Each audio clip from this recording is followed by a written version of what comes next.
ನಮಸ್ಕಾರ ಎಲ್ಲರಿಗೂ, ನೀವು ನೋಡ್ತಾ ಇದ್ದೀರಾ ಸಂಚಾರಿ ಶಿವ ಯೂಟ್ಯೂಬ್ ಚಾನಲ್. ನಾನು ಶಿವ. ಈ ವಿಡಿಯೋದಲ್ಲಿ ನಾನಿವತ್ತು 3 ಎಲೆಕ್ಟ್ರಿಕ್ ಸ್ಕೂಟರ್ನ ಕಂಪೇರ್ ಮಾಡ್ತಾ ಇದ್ದೀನಿ. ಒಂದು Ola S1 Pro second generation, ಇನ್ನೊಂದು ಬಂದು ಏತರ್ ಅಪೆಕ್ಸ್ ನಿನ್ನೆ ತಾನೇ ಲಾಂಚ್ ಆದಂಥ ಒಂದು ಎಲೆಕ್ಟ್ರಿಕ್ ಸ್ಕೂಟರ್, ಅದ್ರ ಜೊತೆಗೆ simple one electric scooter. So final ಆಗಿ ಈ ತಿಂಗಳು ಜನವರಿಯಿಂದ ಈ ಒಂದು ಗಾಡಿಗಳ ಒಂದು ಡೆಲಿವರಿ ಮತ್ತೆ ಸ್ಟಾರ್ಟ್ ಆಗಿದೆ, ಅದನ್ನ ಅಪ್ಡೇಟ್ ಕೂಡ ಮಾಡಿದ್ದಾರೆ. ಸೊ ಅದರಿಂದ ಇವತ್ತು ಈ 3 ಗಾಡಿಗಳನ್ನ ಈ ವಿಡಿಯೋದಲ್ಲಿ ಕಂಪೇರ್ ಮಾಡ್ತಾ ಇದ್ದೀನಿ.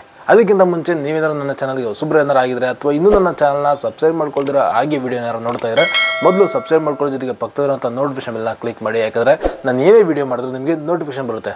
ನೋಟಿಫಿಕೇಶನ್ ಬಂದಾಗ ನೀವು ಪಟ್ ಅಂತ ವಿಡಿಯೋಗಳನ್ನ ಬೇಗ ನೋಡ್ಬೋದು.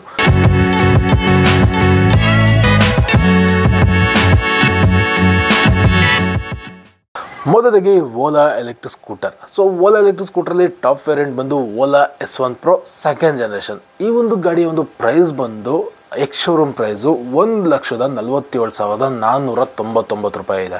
ಇನ್ನು ಈ ಒಂದು ಗಾಡಿ ಟಾಪ್ ಸ್ಪೀಡ್ ಬಂದು 120 ಕಿಲೋಮೀಟ್ರ್ ಹೋಗುತ್ತೆ ಅಂತ ಕಂಪ್ನಿಯವರು ಕ್ಲೈಮ್ ಮಾಡಿದ್ದಾರೆ. ಅದ್ರ ಜೊತೆಗೆ ಈ ಒಂದು ಗಾಡಿಯ ಒಂದು ಐಡಿಸ್ ರೇಂಜ್ ಅಂದರೆ ಒಂದು ಸಲ ಚಾರ್ಜ್ ಮಾಡಿ ಇಷ್ಟು ಕಿಲೋಮೀಟ್ರ್ ಹೋಗುತ್ತೆ ಅಂತ ನೋಡಿದರೆ ಕಂಪ್ನಿಯವರು ಕ್ಲೈಮ್ ಮಾಡಿರೋದು ಬಂದು 195 ಕಿಲೋಮೀಟ್ರು ಐಡಿಸಿ ರೇಂಜು. ಬಟ್ ಅದನ್ನ ಟ್ರೂ ರೇಂಜ್ ಅಂತ ನೋಡೋದಾದರೆ ಅದು ಕೂಡ ಕಂಪ್ನಿಯವರೇ ಕ್ಲೈಮ್ ಮಾಡಿರೋದು. ಸೊ ಟ್ರೂ ರೇಂಜ್ ಬಂದು 180 ಕಿಲೋಮೀಟ್ರು. ಸೊ 180 ಕಿಲೋಮೀಟ್ರ್ ಹೋಗುತ್ತೆ ಟ್ರೂ ರೇಂಜು ಎಕೋ ಮೋಡಲ್ಲಿ ಅಂತ ಕಂಪ್ನಿಯವರು ಹೇಳಿದ್ದಾರೆ.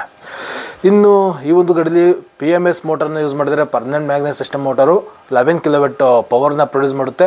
ಜೊತೆಗೆ ಬ್ಯಾಟ್ರಿ ಬಂದು lithium battery, fixed battery. So footboard ಏನಿದೆ ಆ ಒಂದು ಫುಟ್ಬೋರ್ಡ್ ಹತ್ರ ಬ್ಯಾಟ್ರಿ ಇರುತ್ತೆ. ಸೊ ಆ ಒಂದು ಬ್ಯಾಟ್ರಿ ಬಂದು 4 ಕಿಲೋವಾಟ್ ಅವರ್ ಕೆಪಾಸಿಟಿ ಇರುವಂಥ ಒಂದು ಲಿಥಿಯಂ ಬ್ಯಾಟ್ರಿ. ಇನ್ನು ಈ ಒಂದು ಗಾಡಿಲಿ ಒಟ್ಟು 4 ರೈಡಿಂಗ್ ಮೋಡ್ ಸಿಗುತ್ತೆ. So eco mode, normal mode, sports mode ಮತ್ತು ಹೈಪರ್ ಮೋಡ್ ಅಂತ ಒಟ್ಟು 4 ರೈಡಿಂಗ್ ಮೋಡ್ ಸಿಗುತ್ತೆ. ಅದ್ರ ಜೊತೆಗಿನ ಡಿಸೈನ್ ಬಗ್ಗೆ ಮಾತಾಡಿದ್ರೆ ಈ ಒಂದು ಗಾಡಿಯಲ್ಲಿ ಫ್ರಂಟಲ್ಲಿ ಟೆಲಿಸ್ಕೋಪಿಕ್ ಸಸ್ಪೆನ್ಷನ್ ಇರುತ್ತೆ, ಡ್ಯೂಯಲ್ ಟೆಲಿಸ್ಕೋಪಿಕ್ ಸಸ್ಪೆನ್ಷನು. ಜೊತೆಗೆ ರೇರಲ್ಲಿ ಮೋನೋಶಾಕ್ ಸಸ್ಪೆನ್ಷನ್ ಮತ್ತು ಫ್ರಂಟ್ ಆ್ಯಂಡ್ ರೇರ್ ಎರಡೂ ಕೂಡ ಡಿಸ್ಕ್ ಬ್ರೇಕ್ ಆಗಿರುತ್ತೆ. ಇನ್ನು ಈ ಒಂದು ಗಾಡಿಯ ಒಂದು ಬೂಟ್ ಸ್ಪೇಸ್ ಬಂದು 34 ಲೀಟರ್ಸ್ ಬೂಟ್ ಸ್ಪೇಸ್ ಇರುತ್ತೆ. ಸೊ ತುಂಬ ದೊಡ್ಡದಾಗಿರುತ್ತೆ, ತುಂಬ ಸ್ಪೇಷಿಯಸ್ ಆಗಿ ಈ ಒಂದು ಗಾಡಿಯಲ್ಲಿ ಬೂಟ್ ಸ್ಪೇಸ್ ಸಿಗುತ್ತೆ. ಇನ್ನು ಈ ಒಂದು ಗಾಡಿಯಲ್ಲಿ ಟಚ್ ಸ್ಕ್ರೀನ್ ಡಿಸ್ಪ್ಲೇ ಇರುತ್ತೆ, ಬ್ಲೂಟೂತ್ ಕನೆಕ್ಟಿವಿಟಿ ಅಂದರೆ calls notification, message notification. So ಜೊತೆಗೆ ಮೊಬೈಲ್ ಆ್ಯಪ್ಗೆ ಕನೆಕ್ಟ್ ಆಗೋಕ್ಕೆ ಒಂದು ಬ್ಲೂಟೂತ್ ಕನೆಕ್ಟಿವಿಟಿ ಸಪೋರ್ಟ್ ಇರುತ್ತೆ. ಜೊತೆಗೆ ನ್ಯಾವಿಗೇಷನ್ಸ್ ಇರುತ್ತೆ. ಹಾಗೆ OTA update, time to time OTA ಅಪ್ಡೇಟ್ಗಳು ಈ ಒಂದು ಗಾಡಿಯಲ್ಲಿ ಸಿಗುತ್ತೆ. ಇನ್ನು ಈ ಒಂದು ಗಾಡಿ ಜೊತೆಗೆ 750 ವ್ಯಾಟ್ನ ಒಂದು ಚಾರ್ಜರ್ನ ಕೊಡ್ತಾರೆ. ಹಾಗೆ ಈ ಒಂದು ಗಾಡಿ ಬಂದು ಫಾಸ್ಟ್ ಚಾರ್ಜಿಂಗ್ ಸಪೋರ್ಟ್ ಮಾಡುತ್ತೆ.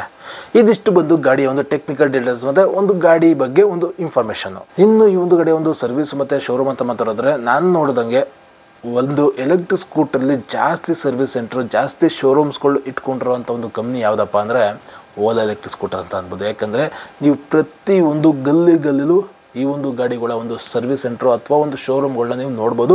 ಬಟ್ ಏನಂದರೆ ಸಣ್ಣ ಪುಟ್ಟ ಪ್ರಾಬ್ಲಮ್ಗಳನ್ನ ನೀವು ಆ ಒಂದು ಸರ್ವಿಸ್ ಸೆಂಟರ್ಗಳಲ್ಲಿ ರೆಡಿ ಮಾಡಿಸ್ಕೋಬೋದು. ಬಟ್ ಮೇಜರ್ ಇಶ್ಯೂಸ್ ಏನಾರು ಆಯಿತು ಅಂದರೆ ಆನ್ಲೈನ್ ಟಿಕೆಟ್ನ ನೀವು ರೈಸ್ ಮಾಡಬೇಕಾಗುತ್ತೆ. ಆವಾಗ ನೀವು ಮೇನ್ ಸರ್ವಿಸ್ ಸೆಂಟರ್ ಏನಿರುತ್ತೆ ಅಲ್ಲಿಗೆ ಗಾಡಿನ ಕಳಿಸ್ಕೊಟ್ಟು ಅಲ್ಲಿ ಗಾಡಿ ರಿಪೇರಿ ಆಗಿ ವಾಪಸ್ ಬರೋವರೆಗೂ ವೇಟ್ ಮಾಡಬೇಕಾಗುತ್ತೆ. ಇನ್ನು ಇದಾದಮೇಲೆ ಏತರ್ 450 ಅಪೆಕ್ಸ್ ಎಲೆಕ್ಟ್ರಿಕ್ ಸ್ಕೂಟರ್ ನಿನ್ನೆ ತಾನೇ ಲಾಂಚ್ ಆದಂಥ ಒಂದು ಗಾಡಿ. ಸೊ ತುಂಬ ಎಕ್ಸ್ಪೆಕ್ಟೇಷನ್ ಇಟ್ಕೊಂಡಿದ್ದಂಥ ಒಂದು ಗಾಡಿ ಏತರ್ ಕಂಪ್ನಿಲಿ. ಸೊ ಈ ಒಂದು ಗಾಡಿಯ ಒಂದು ಪ್ರೈಸ್ ಬಂದು 1,90,000 ರೂಪಾಯಿ ಇದೆ, ಎಕ್ಸ್ ಶೋರೂಮ್ ಪ್ರೈಸು. ಈ ಒಂದು ಗಾಡಿಯ ಒಂದು ಟಾಪ್ ಸ್ಪೀಡ್ ಬಂದು 100 ಕಿಲೋಮೀಟರ್ ಇದೆ. ಮತ್ತು ಐಡಿಸಿ ರೇಂಜ್ ಬಂದು 157 ಕಿಲೋಮೀಟ್ರ್. ಬಟ್ ಟ್ರೂ ರೇಂಜ್ ಬಂದು 110 ಕಿಲೋಮೀಟರ್ ಇದೆ. ಇದು ಕೂಡ ಕಂಪ್ನಿಯವ್ರು ಕ್ಲೈಮ್ ಮಾಡಿರೋದು. ಎಕೋ ಮೋಡಲ್ಲಿ 110 ಕಿಲೋಮೀಟ್ರ್ ಹೋಗ್ಬೋದು ಅಂತ. ಇನ್ನು ಈ ಒಂದು ಗಾಡಿಯಲ್ಲಿ ಯೂಸ್ ಮಾಡಿರೋಂಥ ಒಂದು ಮೋಟರ್ ಕೂಡ PMS motor, belt drive system. So ಈ ಒಂದು ಮೋಟರು 7 ಕಿಲೋವ್ಯಾಟ್ ಪವರ್ ಪ್ರೊಡ್ಯೂಸ್ ಮಾಡೋಷ್ಟು ಕೆಪಾಸಿಟಿ ಇದೆ. ಆ್ಯಂಡ್ ಹಾಗೆ ಈ ಒಂದು ಗಾಡಿಲಿರುವಂಥ ಒಂದು ಬ್ಯಾಟ್ರಿ ಬಂದು lithium battery. So fixed battery, ಇದು ಕೂಡ ಯಾವುದೇ ಥರ ಪೋರ್ಟಬಲ್ ಬ್ಯಾಟ್ರಿ ಇರಲ್ಲ. ಸೊ ಈ ಒಂದು ಬ್ಯಾಟ್ರಿ ಬಂದು 3.7 ಕಿಲೋವ್ಯಾಟ್ ಅವರ್ ಕೆಪಾಸಿಟಿ ಇರೋಂಥ ಒಂದು ಲಿಥಿಯಂ ಬ್ಯಾಟ್ರಿ ಆಗಿರುತ್ತೆ. ಜೊತೆಗೆ ಈ ಒಂದು ಗಾಡಿಲಿ ಕೂಡ ಅಷ್ಟೇ 4 ರೈಡಿಂಗ್ ಮೋಡ್ ಸಿಗುತ್ತೆ. ಇನ್ನು ಡಿಸೈನ್ ಬಗ್ಗೆ ಮಾತಾಡಿದ್ರೆ ಈ ಒಂದು ಗಾಡಿಯಲ್ಲಿ ಫ್ರಂಟಲ್ಲಿ ಟೆಲಿಸ್ಕೋಪಿಕ್ ಸಸ್ಪೆನ್ಷನ್ಸ್ ಇರುತ್ತೆ. ಹಾಗೆ ಫ್ರಂಟ್ ಆ್ಯಂಡ್ ರೇರ್ ಎರಡೂ ಕೂಡ ಡಿಸ್ಕ್ ಬ್ರೇಕ್ ಇರುತ್ತೆ. ಇನ್ನು ಈ ಒಂದು ಗಾಡಿಯ ಒಂದು ಬೂಟ್ ಸ್ಪೇಸ್ ಅಂತ ಬಂದಾಗ ಈ ಒಂದು ಗಾಡಿಯಲ್ಲಿ 22 ಲೀಟ್ರ್ ಬೂಟ್ ಸ್ಪೇಸ್ ಸಿಗುತ್ತೆ. ಸ್ವಲ್ಪ ಕಮ್ಮಿ ಆಯಿತು ಅಂತ ಅನಿಸ್ತದೆ, ಬಟ್ 22 ಲೀಟ್ರ್ ಬೂಟ್ ಸ್ಪೇಸ್ ಸಿಗುತ್ತೆ. ಜೊತೆಗೆ ಈ ಒಂದು ಗಾಡಿದು ಕೂಡ ಅಷ್ಟೇ ಒಂದು ಫಾಸ್ಟ್ ಚಾರ್ಜಿಂಗ್ ಸಪೋರ್ಟ್ ಮಾಡುವಂಥ ಒಂದು ಆಪ್ಷನ್ ಇರುತ್ತೆ. ಅದು ಬಿಟ್ಟು ಈ ಒಂದು ಗಾಡಿಯಲ್ಲಿ ಟಚ್ ಸ್ಕ್ರೀನ್ ಡಿಸ್ಪ್ಲೇ ಇದೆ. ಜೊತೆಗೆ ಮ್ಯಾಪು, ನ್ಯಾವಿಗೇಷನ್, ಬ್ಲೂಟೂತ್ ಕನೆಕ್ಟಿವಿಟಿ, ಹಾಗೆ OTA ಅಪ್ಡೇಟು, ಹಾಗೆ ಸುಮಾರು ಫೀಚರ್ಸ್ಗಳು ಈ ಒಂದು ಗಾಡಿಯಲ್ಲೂ ಸಿಗುತ್ತೆ. ಇನ್ನು ಅದು ಬಿಟ್ಟು ಗಾಡಿಯ ಒಂದು ಸರ್ವಿಸ್ ಸೆಂಟರ್ ಮತ್ತು ಶೋರೂಮ್ಸ್ ಅಂತ ಬಂದಾಗ ನಾನು ನೋಡಿದಂಗೆ ಮೇಜರ್ ಸಿಟೀಸ್ಗಳಲ್ಲಿ ಈ ಒಂದು ಗಾಡಿಯ ಒಂದು ಶೋರೂಮ್ಸ್ಗಳು ಸರ್ವಿಸ್ ಸೆಂಟರ್ ಇರುತ್ತೆ. ಅಕಸ್ಮಾತ್ ನೀವೇನಾರ ಹಳ್ಳಿಲಿ ಇರ್ತೀರಾ ಅಂದರೆ ನೀವೇನಾರ ಈ ಒಂದು ಗಾಡಿ ತಗೋತೀರಾ ಅಂದರೆ ಸರ್ವಿಸ್ ಮಾಡ್ಸೋಕ್ಕೆ ಸಿಟಿಗಳಿಗೆ ಹೋಗ್ಬೇಕಾಗುತ್ತೆ. ಸೊ ಅದು ಸ್ವಲ್ಪ ನೀವು ಅಡ್ಜಸ್ಟ್ ಮಾಡ್ಕೋಬೇಕಾಗುತ್ತೆ. ಇನ್ನು ಇದೆಲ್ಲ ಆದಮೇಲೆ last final simple one electric scooter. Simple one electric ಸ್ಕೂಟರಲ್ಲಿ ಒಟ್ಟು 2 ವೇರಿಯಂಟ್ ಇದೆ. ಒಂದು .1 ಅಂತ, ಇನ್ನೊಂದು ತುಂಬ ದಿನದಿಂದ ವೇಟ್ ಮಾಡ್ತಾ ಇರೋಂಥ ಸಿಂಪಲ್ ಒನ್ ಎಲೆಕ್ಟ್ರಿಕ್ ಸ್ಕೂಟರ್ ಅಂತ.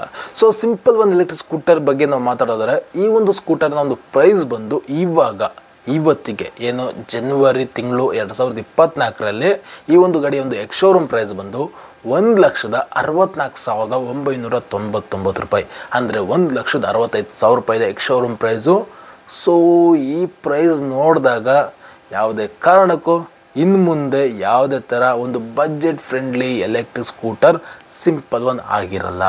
ತುಂಬ ಜನ ಈ ಒಂದು ಗಾಡಿನ ತಗೋಬೇಕು ಅಂತ ಯೋಚನೆ ಮಾಡ್ತಾ ಇರೋದೆ. ಈ ಒಂದು ಗಾಡಿ ಸ್ವಲ್ಪ ಎಕಾನಮಿಕ್ ಫ್ರೆಂಡ್ಲಿ, ಬಜೆಟ್ ಫ್ರೆಂಡ್ಲಿ ಅಂತ ಯೋಚನೆ ಮಾಡ್ತಾ ಇದ್ರು. ಬಟ್ ಈ ಒಂದು ಗಾಡಿ ಲಾಂಚ್ ಆಗಿದ್ದ ಪ್ರೈಸ್ ಬಂದು 1,10,000 ರೂಪಾಯಿ, ಅದಾದಮೇಲೆ 1,45,000 ರೂಪಾಯಿ ಆಯಿತು. ಇವಾಗ ಈ ಒಂದು ಗಾಡಿಯ ಒಂದು ಪ್ರೈಸ್ ಬಂದು 1,65,000 ರೂಪಾಯಿ ಆಗಿದೆ. ಇನ್ನು ಮುಂದಿನ ದಿನಗಳಲ್ಲಿ ಇನ್ನೆಷ್ಟು ಪ್ರೈಸ್ ಆಗುತ್ತೋ ಗೊತ್ತಿಲ್ಲ. ಬಟ್ ಇವಾಗಿರುವಂಥ ಒಂದು ಪ್ರೈಸ್ ಬಂದು ಈ ಒಂದು ಗಾಡಿದು 1,65,000 ರೂಪಾಯಿ.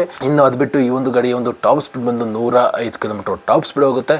ಜೊತೆಗೆ ಈ ಒಂದು ಗಾಡಿಯ ಒಂದು IDC ರೇಂಜ್ ಬಂದು 212 ಕಿಲೋಮೀಟ್ರು. ಸೊ ಒಂದ್ಸಲ ಚಾರ್ಜ್ ಮಾಡಿ 212 ಕಿಲೋಮೀಟ್ರ್ ಹೋಗುತ್ತೆ ಅಂತ ಕಂಪ್ನಿಯವರು IDC ರೇಂಜ್ನ ಕ್ಲೈಮ್ ಮಾಡಿದ್ದಾರೆ. ಬಟ್ ಟ್ರೂ ರೇಂಜ್ ಅಂತ ಬಂದಾಗ ಕಂಪ್ನಿಯವ್ರು ಯಾವುದೇ ಥರ ಟ್ರೂ ರೇಂಜ್ನ ಕ್ಲೈಮ್ ಮಾಡಿಲ್ಲ. ಬಟ್ ಕಸ್ಟಮರ್ಸ್ಗಳು ಏನು ಇವಾಗ ಒಂದು 10-15 ಜನ ತೊಗೊಂಡಿದ್ದಾರೆ, ಅವ್ರು ಹೇಳೋ ಪ್ರಕಾರ ಒಂದು 160ರಿಂದ 180 ಕಿಲೋಮೀಟ್ರ್ ರೇಂಜ್ ಸಿಗುತ್ತೆ ಅಂತ ಹೇಳ್ತಿದ್ದಾರೆ. ಅದು ಬಿಟ್ಟು ಈ ಒಂದು ಗಾಡಿಯಲ್ಲಿ ಕೂಡ ಅಷ್ಟೇ PMS ಮೋಟರ್ನ ಯೂಸ್ ಮಾಡಿದ್ದಾರೆ. ಸೊ ಈ ಒಂದು PMS ಮೋಟರ್ ಬಂದು 8.5 ಕಿಲೋವ್ಯಾಟ್ ಪವರ್ನ ಪ್ರೊಡ್ಯೂಸ್ ಮಾಡುತ್ತೆ. ಬ್ಯಾಟ್ರಿ ಬಂದು ಈ ಒಂದು ಗಾಡಿಯಲ್ಲಿ 2 ಆಪ್ಷನ್ ಇರುತ್ತೆ. ಒಂದು ಫಿಕ್ಸ್ಡ್ ಬ್ಯಾಟ್ರಿ ಇರುತ್ತೆ, ಜೊತೆಗೆ ಪೋರ್ಟಬಲ್ ಬ್ಯಾಟ್ರಿ ಕೂಡ ಇರುತ್ತೆ. ಸೊ ಈ 2 ಬ್ಯಾಟ್ರಿಗಳನ್ನ ಸೇರಿಸಿದಾಗ ಈ ಒಂದು ಗಾಡಿಯಲ್ಲಿ ಒಟ್ಟು 5 ಕಿಲೋವ್ಯಾಟ್ ಅವರ್ ಕೆಪಾಸಿಟಿ ಇರುವಂಥ ಒಂದು ಲಿಥಿಯಂ ಬ್ಯಾಟ್ರಿಗಳು ಸಿಗುತ್ತೆ. ಈ ಒಂದು ಗಾಡಿಯಲ್ಲಿ ಕೂಡ ಅಷ್ಟೇ 4 ರೈಡಿಂಗ್ ಮೋಡ್ ಇದೆ, ಜೊತೆಗೆ ಫಾಸ್ಟ್ ಚಾರ್ಜಿಂಗ್ ಸಪೋರ್ಟ್ ಮಾಡುವಂಥ ಒಂದು ಆಪ್ಷನ್ ಕೂಡ ಸಿಗುತ್ತೆ. ಇದೆಲ್ಲ ಆದಮೇಲೆ ಡಿಸೈನ್ ಬಗ್ಗೆ ಮಾತಾಡಿದ್ರೆ ಈ ಒಂದು ಗಾಡಿಯಲ್ಲಿ ಫ್ರಂಟಲ್ಲಿ ಟೆಲಿಸ್ಕೋಪಿಕ್ ಸಸ್ಪೆನ್ಷನ್ ಇರುತ್ತೆ, ರೇರಲ್ಲಿ ಮೋನೋಶಾಕ್ ಸಸ್ಪೆನ್ಷನು, ಹಾಗೆ ಫ್ರಂಟ್ ಆ್ಯಂಡ್ ರೇರ್ ಎರಡೂ ಕೂಡ ಡ್ಯೂಯಲ್ ಡಿಸ್ಕ್ ಬ್ರೇಕ್ ಇರುವಂಥ ಒಂದು ಗಾಡಿ. ಸೊ ಫ್ಲಾಟ್ ಫುಟ್ಬೋರ್ಡ್ ಇರುತ್ತೆ. ಎಲ್ಲ 3 ಗಾಡಿಗಳು ಏನು ನಾನು ಹೇಳಿದೆ, ಈ ಎಲ್ಲ 3 ಗಾಡಿಗಳು ಫ್ಲಾಟ್ ಫುಟ್ಬೋರ್ಡ್ ಇರುತ್ತೆ.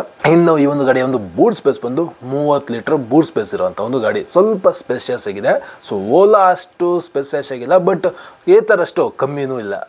ಮಿಡಲಲ್ಲಿ 30 ಲೀಟರ್ ಬೂಟ್ ಸ್ಪೇಸ್ ಇರುವಂಥ ಒಂದು ಗಾಡಿ ಇದು. ಇನ್ನು ಈ ಒಂದು ಗಾಡಿಯ ಒಂದು ಸರ್ವಿಸು ಶೋರೂಮ್ಸ್ ಅಂತ ಬಂದಾಗ ಯಾವುದೇ ಕಾರಣಕ್ಕೂ ಅದೆಲ್ಲ ನೀವು ಎಕ್ಸ್ಪೆಕ್ಟ್ ಮಾಡೋಕ್ಕೆ ಹೋಗ್ಬೇಡಿ. ಯಾಕೆಂದರೆ ಈ ಒಂದು ಗಾಡಿಗಳು ಇಷ್ಟೆಲ್ಲ ಸ್ಪೆಕ್ಸ್ ಇಟ್ಕೊಂಡ್ರು ಇನ್ನು ಈ ಒಂದು ಗಾಡಿಗಳ ಒಂದು ಡೆಲಿವರಿನೇ ಆಯ್ತಲ್ಲ ಸರಿಯಾಗ. ಸೊ ಇವಾಗ ಈ ತಿಂಗಳಿಂದ ಸರಿಯಾಗಿ ಡೆಲಿವರಿ ಮಾಡ್ತೀವಿ ಅಂತ ಹೇಳ್ತಿದ್ದಾರೆ. ನೋಡೋಣ, ಸದ್ಯಕ್ಕೆ ಇವಾಗ ಅವರು ಗಾಡಿಗಳನ್ನ ಡೆಲಿವರಿ ಕೊಡಲಿ, ಅದಾದಮೇಲೆ ಶೋರೂಮ್ಸ್ಗಳ ಬಗ್ಗೆ ನಾವು ಯೋಚನೆ ಮಾಡೋಣ. ಸದ್ಯಕ್ಕೆ ಇವತ್ತಿಗೆ ಸೊ 2024 ಜನವರಿ ಮಂತಲ್ಲಿ ಇನ್ನು ಯಾವುದೇ ಥರ ಒಂದು ಶೋರೂಮ್ ನಾವು ಸಿಂಪಲ್ ಒಂದು ಕಂಪ್ನಿದು ನೋಡೋಕ್ಕಾಗಲ್ಲ. ಸೊ ಒಂದು ಶೋರೂಮು ಇಲ್ಲ. ಓವರಾಲ್ ಆಗಿ 3 ಗಾಡಿಗಳು ಏನು Ola S1 Pro second generation, ಮತ್ತು ಏತರ್ ಎಲೆಕ್ಟ್ರಿಕ್ ಸ್ಕೂಟರು, ಮತ್ತು Simple one electric scooter price ಬಗ್ಗೆ ಮಾತಾಡೋದ್ರೆ ಒಂದು ಬಜೆಟ್ ಫ್ರೆಂಡ್ಲಿ ಗಾಡಿ ಬಂದು ಓಲಾ ಎಲೆಕ್ಟ್ರಿಕ್ ಸ್ಕೂಟರ್ ಆಗಿರುತ್ತೆ. ಸೊ ಯಾಕೆಂದರೆ ಈ 3 ಗಾಡಿಗಳಲ್ಲಿ ಸ್ವಲ್ಪ ಕಮ್ಮಿ ಪ್ರೈಸಲ್ಲಿ ಸಿಗ್ತಾ ಇರೋ ಗಾಡಿನೇ ಆ ಒಂದು ಗಾಡಿ. ಜೊತೆಗೆ ಸರ್ವಿಸ್ ಕೂಡ ಅಷ್ಟೇ, ನೀವೆಲ್ಲ ಕಡೆನೂ ಓಲಾ ಗಾಡಿಗಳ ಸರ್ವಿಸ್ ಸೆಂಟ್ರ್ ಜಾಸ್ತಿ ನೋಡ್ಬೋದು. ಬಟ್ ಪ್ರಾಬ್ಲಮ್ ಏನಪ್ಪ ಅಂದರೆ ಸ್ವಲ್ಪ ಜನಕ್ಕೆ ಸರ್ವಿಸಲ್ಲಿ ಪ್ರಾಬ್ಲಮ್ ಆಗ್ತಿದೆ, ಸರಿಯಾಗಿ ಸರ್ವಿಸ್ಗಳು ಸಿಗ್ತಾ ಇಲ್ಲ, ಇನ್ ಟೈಮ್ ಗಾಡಿಗಳು. ನಾನು ಹೇಳಿದೆ ನಿಮಗೆ. ಸೊ ಮೈನರ್ ಇಶ್ಯೂಸ್ ಆದರೆ ನೀವು ಆ ಒಂದು ಲೋಕಲ್ ಸರ್ವಿಸ್ ಸೆಂಟರ್ ಏನಿರುತ್ತೆ ಅಲ್ಲಿ ಸಾಲ್ವ್ ಮಾಡ್ಕೋಬೋದು. ಮೇಜರ್ ಏನಾರು ಇಶ್ಯೂಸ್ ಆಯಿತು ಅಂದರೆ ಮೇನ್ ಸರ್ವಿಸ್ ಸೆಂಟರ್ ಏನಿರುತ್ತೆ ಅಲ್ಲಿಗೆ ಕಳ್ಸ್ಕೊಡ್ಬೇಕಾಗುತ್ತೆ ಗಾಡಿ. ಅವಾಗ ನೀವು ಒಂದಷ್ಟು ದಿನ ವೇಟ್ ಮಾಡಬೇಕಾಗುತ್ತೆ ಅಂತ ಹೇಳಿದೆ. ಸೊ ಆ ಒಂದು ವೇಟಿಂಗ್ ಪೀರಿಯಡು ತುಂಬ ಜನಕ್ಕೆ ಜಾಸ್ತಿ ಇದೆಯಂತೆ. ಸೊ ಇವತ್ತು ಗಾಡಿ ಕೊಟ್ಟರೆ 2-3 ತಿಂಗಳಾದಮೇಲೆ ಗಾಡಿಗಳು ರಿಟರ್ನ್ ಸಿಗ್ತಿದೆ ಅಂತ ಸ್ವಲ್ಪ ಜನ ಹೇಳ್ತಿದ್ದಾರೆ. ಸೊ ಆ ಥರ ಸ್ವಲ್ಪ ಸರ್ವಿಸ್ ಇಶ್ಯೂಗಳು, ಪ್ರಾಬ್ಲಮ್ಗಳು ಕಾಣಿಸ್ತಿದೆ. ಅದು ಬಿಟ್ಟರೆ ಸ್ವಲ್ಪ ಬಿಲ್ಡ್ ಕ್ವಾಲಿಟಿಲಿ ಪ್ರಾಬ್ಲಮ್ ಇದೆ ಅಂತ ಹೇಳ್ತಿದ್ದಾರೆ. ಅಂದರೆ ತುಂಬ ಜನಕ್ಕೆ ಆಯ್ತಲ್ಲ, ಸ್ವಲ್ಪ ಜನಕ್ಕೆ ಬಿಲ್ಡ್ ಕ್ವಾಲಿಟಿಗೂ ಸ್ವಲ್ಪ ಇಶ್ಯೂಸ್ ಆಗ್ತಿದೆ. ಇನ್ನು ಏತರ್ ಗಾಡಿ ಬಗ್ಗೆ ಮಾತಾಡಿದ್ರೆ ಏತರ್ ಗಾಡಿ ಸ್ವಲ್ಪ ಎಕ್ಸ್ಪೆನ್ಸಿವ್ ಆಯಿತು ಅಂತ ಅನಿಸ್ತಿದೆ. So 1.9 lakhs. ಸೊ ಹತ್ತತ್ರ ನಿಮಗೆ ಆನ್ ರೋಡ್ ಬಂದು 2.25 ಲಕ್ಷ ಗಂಟೆ ಆಗೋಗುತ್ತೆ. ಸೊ 2.25 ಲಕ್ಷಕ್ಕೆ 110 ಕಿಲೋಮೀಟರ್ ರೇಂಜ್ ಯಾಕೋ ಸ್ವಲ್ಪ ಕಮ್ಮಿ ಆಯಿತು ಅನಿಸ್ತಿದೆ. ನೋಡೋಣ. ಸದ್ಯಕ್ಕೆ ನಾನು ನೋಡಿದಂಗೆ ಬಿಲ್ಡ್ ಕ್ವಾಲಿಟಿಲಿ ಏತರ್ ಬಂದು ಸಖತ್ತು ಮಸ್ತಾಗಿದೆ ಅಂತ ಅನ್ಬೋದು. ಈ 3 ಗಾಡಿಗಳಲ್ಲಿ one of the best build quality ಇರೋದು ಏತರ್ ಗಾಡಿಗಳೇ. ಬಟ್ ಆದ್ರೂ ಸ್ವಲ್ಪ ಪ್ರೈಸ್ ಕಮ್ಮಿ ಇದ್ದಿದ್ರೆ ಇನ್ನೂ ಚೆನ್ನಾಗಿರೋದು, ಸ್ವಲ್ಪ ರೇಂಜ್ ಇನ್ನೊಂದು ಸ್ವಲ್ಪ ಜಾಸ್ತಿ ಇರಬೇಕಿದ್ದು. ಇನ್ನು ಸಿಂಪಲ್ ಒನ್ ಎಲೆಕ್ಟ್ರಿಕ್ ಸ್ಕೂಟರ್ ಬಗ್ಗೆ ಮಾತಾಡಿದ್ರೆ ಈ ಒಂದು ಗಾಡಿ ಸ್ವಲ್ಪ ಜಾಸ್ತಿ ರೇಂಜ್ ಇರುವಂಥ ಒಂದು ಗಾಡಿ 3 ಗಾಡಿಗಳಲ್ಲಿ. ಬಟ್ ಪ್ರೈಸ್ ವಿಚಾರ ಬರೋದಾದರೆ ಮುಂಚೆ 1,10,000 ರೂಪಾಯಿಗೆ ಲಾಂಚ್ ಆಗಿದ್ದು. ಬಟ್ ಇವಾಗ ಹೋಯ್ತಾ ಗಾಡಿಯ ಒಂದು ಪ್ರೈಸು ಜಾಸ್ತಿ ಆಗ್ತಾ ಹೋಗ್ತಿದೆ. ಜೊತೆಗೆ ಗಾಡಿಗಳು ಡೆಲಿವರಿಗಳು ಆಯ್ತಾ ಇಲ್ಲ. ಸೊ ಅವಾಗ ಒಂದೊಂದು ಗಾಡಿ 2 ಗಾಡಿ, ಸೊ ಹತ್ತತ್ರ ಒಂದು 50-60 ಸಾವಿರ ಗಾಡಿಗಳು ಬುಕ್ಕಿಂಗ್ ಇದೆ ಅಂತ ಹೇಳ್ತಿದ್ದಾರೆ. ಬಟ್ ಸ್ಟಿಲ್ 30-40 ಗಾಡಿಗಳನ್ನ ಡೆಲಿವರಿ ಮಾಡಿದ್ದಾರೆ. ಸೊ ಸುಮ್ಮನೆ ಗಾಡಿಗಳ ಒಂದು ಡೆಲಿವರಿ ಏನಿದೆ ಅದನ್ನ ಡಿಲೇ ಮಾಡಿಕೊಂಡು, ಜೊತೆಗೆ ಪ್ರೈಸ್ನ 20 ಅಂತ ರೈಸ್ ಮಾಡೋದು ಬಿಟ್ಬಿಟ್ಟು, ಗಾಡಿಗಳು ಸರ್ವಿಸ್ ಸೆಂಟರ್ ಏನಿದೆ ಮತ್ತು ಶೋರೂಮ್ಗಳು ಏನಿದೆ ಮತ್ತು ಏನು ಗಾಡಿಗಳನ್ನ ಬುಕ್ ಮಾಡಿದರೆ ಜನಗಳು ಅವರಿಗೆ ಡೆಲಿವರಿ ಕೊಡೋದ್ರ ಬಗ್ಗೆ ಗಮನ ಕೊಟ್ಟರೆ ತುಂಬ ಚೆನ್ನಾಗಿರುತ್ತೆ. ಸೊ ಇದಿಷ್ಟು ನನಗನ್ಸಿದ್ದು ಈ 3 ಗಾಡಿಗಳಲ್ಲಿ. ಸೊ ಇದು ಈ ಒಂದು ಗಾಡಿಗಳ ಒಂದು ಸ್ಪೆಸಿಫಿಕೇಶನ್ ಕಂಪ್ಯಾರಿಸನ್. ನಿಮ್ಗೆ ಅನಿಸುತ್ತೆ ಈ ಒಂದು ಗಾಡಿಗಳ ಬಗ್ಗೆ? ನಿಮ್ಗೆ ಯಾವ್ದು ಬೆಸ್ಟ್ ಅನಿಸುತ್ತೆ ಈ 3 ಗಾಡಿಗಳಿದೆ ಅಂತ ನಿಮ್ಮ ಒಂದು ಒಪಿನಿಯನ್ನ ಕಮೆಂಟ್ ಮಾಡಿ ಅಂತ ಹೇಳ್ತಾ ಇಲ್ಲಿಗೆ ಇವತ್ತಿನ ವಿಡಿಯೋ ಮುಗಿಸ್ತಾ ಇದ್ದೀನಿ. ಸಿಗೋಣ ಇನ್ನೊಂದು ವಿಡಿಯೋದಲ್ಲಿ ಇನ್ನೊಂದು ಕಂಟೆಂಟ್ ಇದೆ.